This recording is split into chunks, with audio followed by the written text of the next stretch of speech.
साहेब जय श्रीराम. साहेब साहेब साहेब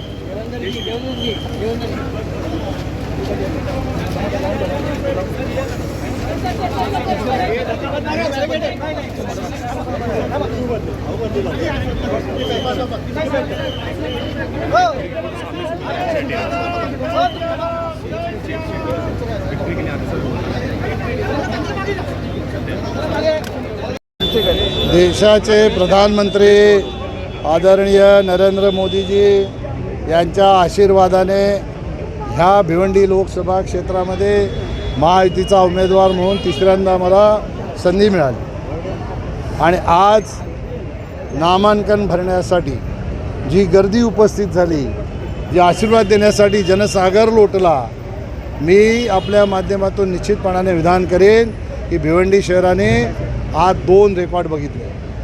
एक रेकॉर्ड, यापूर्वी कधीही भिवंडी लोकसभेचा फॉर्म भरण्यासाठी मुख्यमंत्री उपमुख्यमंत्री आले नाही, ते पहिल्यांदा इथं आले. हा पहिला रेकॉर्ड. आणि दुसरा रेकॉर्ड आपण सगळ्यांनी पाहिला, जो जनसागर लोटला होता.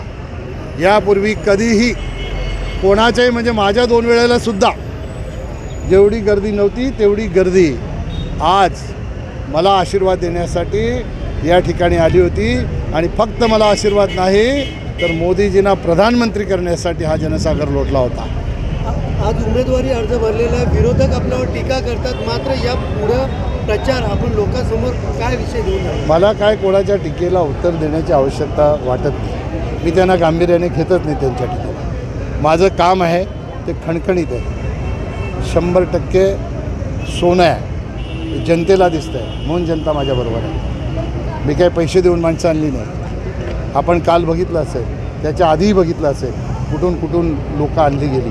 ही सगळी मतदारसंघातली महायुतीची कार्यकर्ते या ठिकाणी आलेले आपल्याला बघायला मिळाली. ही गर्दी जी होती ती सगळी कार्यकर्त्यांची गर्दी होती. आणि म्हणून आरोप काय करणार त्यांचं, जर सांगायला काय खोटेच आरोप करणार. मी भाषणं केलेली त्याला कुठंतरी पुढचं कापायचं, मागचं कापायचं आणि त्या क्लिप व्हायरल करायच्या.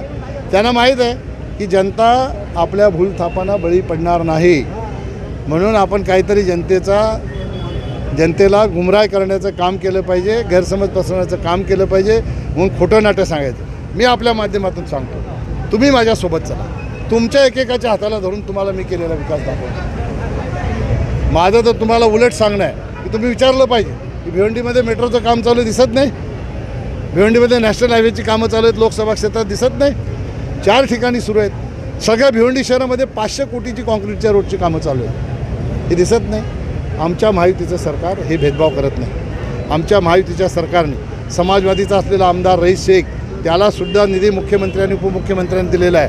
म्हणजे अल्पसंख्याक विभागात अल्पसंख्याकच्या एरियामध्ये सुद्धा महायुतीच्या माध्यमातून विकास झालेला आहे. आणि म्हणून असे जे सांगतात विकास झाला नाही, ते 10 वर्ष इथं नव्हतेच असं त्याचा अर्थ आहे का? ते कुठे असतात हे शोधलं पाहिजे.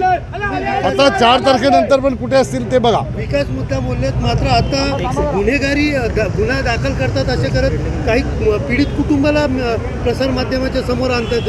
याकडे कसं पाहता आपण? आता गुन्हा दाखल करण्याचा अधिकार मला कधीपासून मिळाला? पोलिसांवरती दबाव टाकून कोण दबाव देतो? आचारसंहितेत कोणी दबाव देतो? कोणी काय कृत्य करत असेल तर त्याला आम्ही गुन्हा दाखल करतो. कोण कृत्य करत असेल, काही कोणी काही चूक केली असेल तर त्याला कायदा सोडणार का? उद्या आता मी इथं काय केलं तर माझ्यावर गुन्हा दाखल होईल. मी आता फॉर्म भरल्यानंतर मला नोटीस दिलेली आहे, आचारसंहितेचा भंग केला तर तुमच्यावर गुन्हा दाखल करू. मग माझ्यावर जर गुन्हा दाखल होऊ शकतो तर ज्याने कोणी चूक केली असेल, कायद्याच्या दृष्टिकोनातनं ती चूक असेल तर त्याच्यावर गुन्हे दाखल होणार. त्याचा कोणाचा काय संबंध आहे? हे अशा पद्धतीने खोटं नाटं पसरवायचं, बोलायला काही नाही. शेवटचा प्रश्न, यापुढे जो प्रचार आहे, कशा प्रकारच्या रॅल्या असतील, कोण कोण येणार आहे आणि कशी आपल्या प्रकारचा पुढचा? आता आम्ही पहिल्यांदा मोदीजींची सभा 15 तारखेला आहे.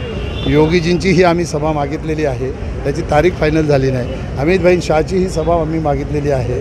या मुख्यमंत्री उपमुख्यमंत्री हे दोघेही सभा घेतील आणि त्यानंतर जशा जशा कार्यकर्त्यांच्या मागण्या येतील की आमच्या विभागात अमुक सभा झाली पाहिजे, तर तशा त्या सभा होतील आणि निश्चितपणाने सगळं वातावरण ढवळून निघणार आहे. आताच भिवंडी लोकसभा क्षेत्राचं सगळं वातावरण हे मोदीमय आहे. किती टक्क्यांनी आपण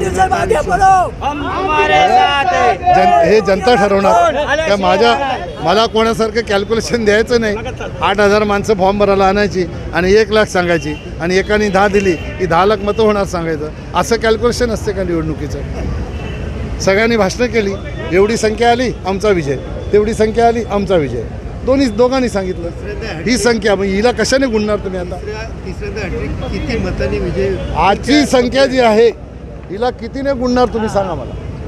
त्यानं ही संख्या दाखवा आणि त्यानं सांगा आता ह्याला गुणा, मग तुम्हाला विजयाची संख्या मिळेल. दोन्ही लोकसभेच्या विजयाचा जो आकडा होता तो आकडा डबल टेबलने क्रॉस करून महायुतीचा विजय होणार.